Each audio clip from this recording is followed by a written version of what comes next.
You're watching Footy Fantasy. It is your steady thing will meet your football needs. Banter from rivalries, he sure you go receive. From EPL to Champions League, your eyes go see. It's Footy Fantasy, fantasy.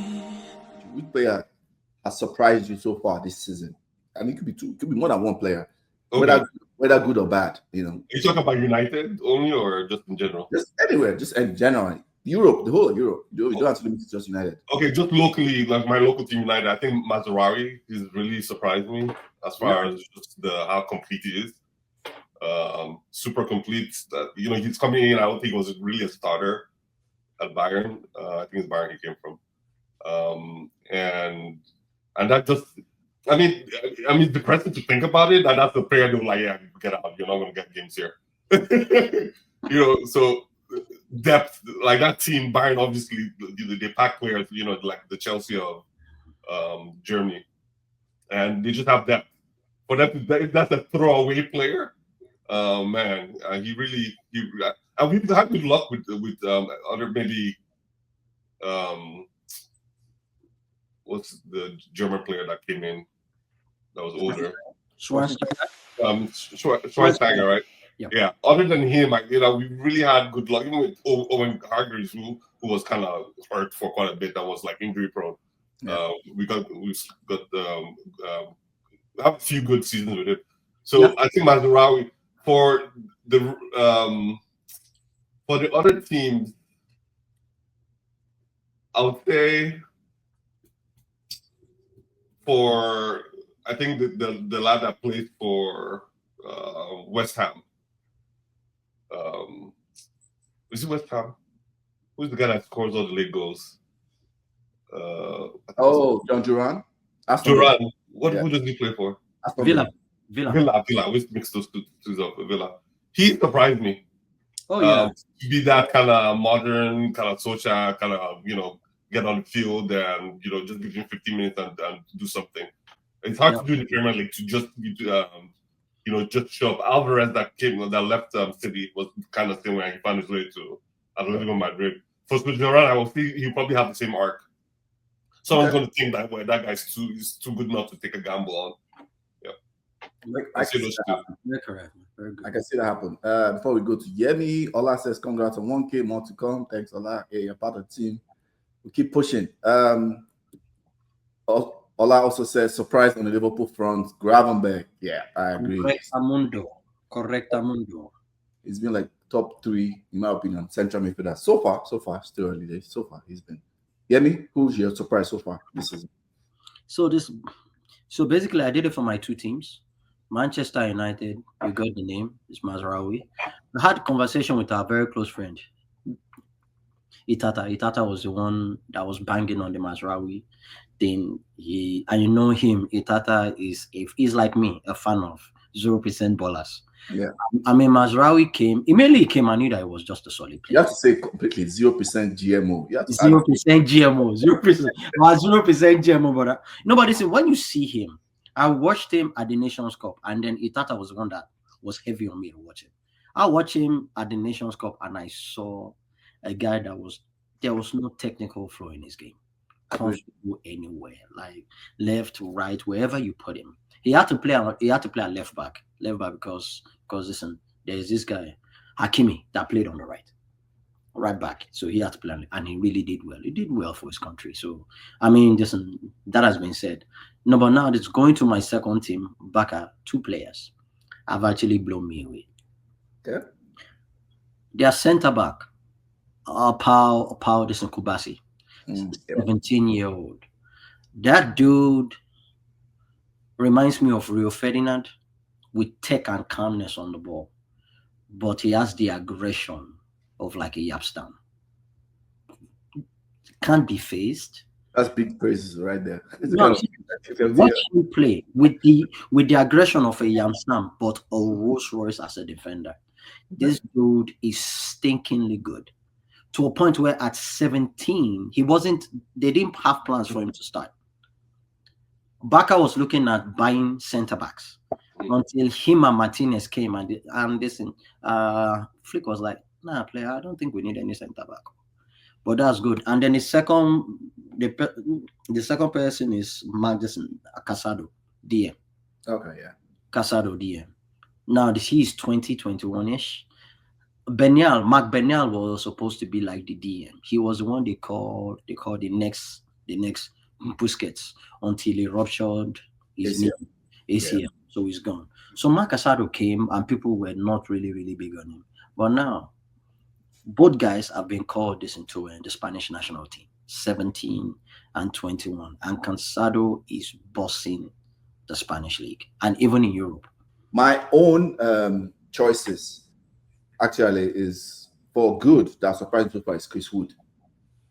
Like the amount of goals he's scoring, because I know he had this like purple patch when he was, where was he then before he moved to Newcastle? He played somewhere, I can't remember, then moved to Newcastle. Forest. He's in Forest now. There was somewhere he was before. I'm saying he's had this purple patch thing before. Burnley or something, I can't remember. Yeah, Burnley. Yeah, you're right. Burnley. They moved to Newcastle and it was a big flop, you know. But he's been really good. The different type of goals, right? You know, strikers goal, headers, fox in the box, shooting from outside the box. I'm like, wow, is this Chris Wood? All of a sudden at 33 or so, 34, you know, turning back the clock. But yeah, and for bad, that's really shocked me the most. Actually, it's so Destiny Udogi. Spurs? Udogi. Okay.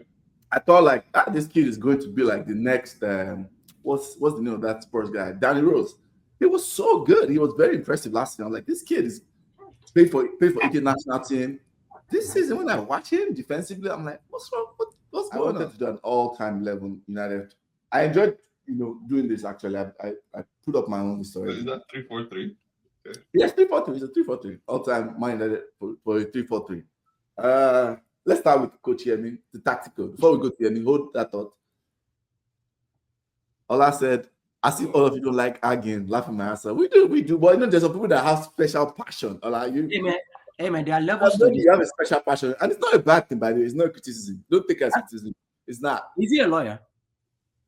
No, I don't. Ola is not a lawyer. Chinese man. Is a lawyer in the house. Okay, let's go. For 6 minutes. I want us to finish this by 1 hour 10 so that EJ doesn't cut my head off. Yemi, you start. This is a tough one, but man, this is my list. Van der Sar is my goalkeeper. Is a ball-playing goalkeeper, catch everything. Is it? Yeah, Van der Sar, yeah. Yeah, he's a ball-playing goalkeeper. I think I've watched you. All I say, Google. Go ahead. And then my three centre-backs, weird. My center back, the one in the middle, Yapstam. Okay. On the left, Rio Ferdinand. On the right, West Brown. Left centre back, Rio Ferdinand? Yeah, I just play him there. Interesting. And then my two wing backs will be Beckham on the right and Patrice Evra on the left. Okay. And my two central midfielders will be Roy Keane and Paul Scholes. Okay. And my three forward, okay, let me just do the 3-4-2-1, right? Yeah, that's what it does. Yeah. That's and then behind them will be Ronaldo on the left of the front two. Okay. And Rooney on the right. And my striker will be Van Nistelrooy. The reason I did that is simply because of me, tactical, whatever. Should the team want to switch from 3 at the back to 4 at the back? It's an easy switch. That's it. Okay. See, this is not really sounding correct. This whole 3 at the back. I've seen Beckham play there for AC Milan once as a wing back just towards the end of the game. Because it's 3 at the back doesn't mean hold on, the coach. Because it's 3 at the back doesn't mean you have to have wing backs. No. I just did that. Okay. And then everybody there. Roger that. Let's go ahead. Sorry, I didn't mean to interrupt you. Go ahead. No. There's nothing to interrupt. Yeah. That's my list. Okay. Go ahead, Chuky. So, I think keeper is either Schmeichel or Van der Sar. I think I'll go Schmeichel just because I have both of them. because Yemi already put Van der Sar, so let's give love to Schmeichel. And I mean, people might think DG De Gea is really really good at shot stopping, but in a 3, I think you need to be a little bit more flexible with your distribution as well, because you don't have enough people shooting for you. Very true. Very true. Versus the 4. Okay, so let's do that. The 3 already makes it just stupid, right? It's just stupid, because if you go to tactically, now everything matters. Correct. It does. The left-sided center back. My son just got pushed back into like a 3 system in his team, which I don't think is that he's playing like LCB, LB. I don't know what that guy is doing, but whatever, right? But he's left-footed, so that's what you need. You want your left-sided CB or LB, right, to be left-footed. The other thing that complicates it is if you decide to have wing backs in front of them, that's fine, right? That creates its own different issue. But if you don't, then that LB now has to be a person that is comfortable also vacating and going vertically, right? And then the 2 people left have to talk, or the one or the DM has to come back and be a halfback. It's a lot. It's a lot. There's a reason why we don't use that at United. It's a lot. Okay. We're gonna start using that at United, so get used to it, bro. It's a lot. I'm used to it now. Yeah. But we used that against Arsenal, like a shit one, and we beat them well. I think Fergie did that. Okay, so looking for trouble. Okay, so I'll say. So what I say all this to say this: all the tactical things you throw it out the window. Mine is Vidic. Yeah. Right. Mine is Vidic. I have Ferdinand. Okay. On the other side. As the right center back, right? Yes. Right center back. Okay. Yeah. Who's your left center back? Vidic. I'm sorry, Vidic. Okay. Left. Ferdinand on the other side. In the middle is Blanc. Okay. Oh, I saw that coming. You madman. I saw that coming. Blanc was that. It was either Stamp or Blanc. But good. Yeah. Good shot. Yeah, but I'll choose Blanc just because it's 3. If it was Paul, maybe Stamp as a shout. Yeah, Blanc. Okay.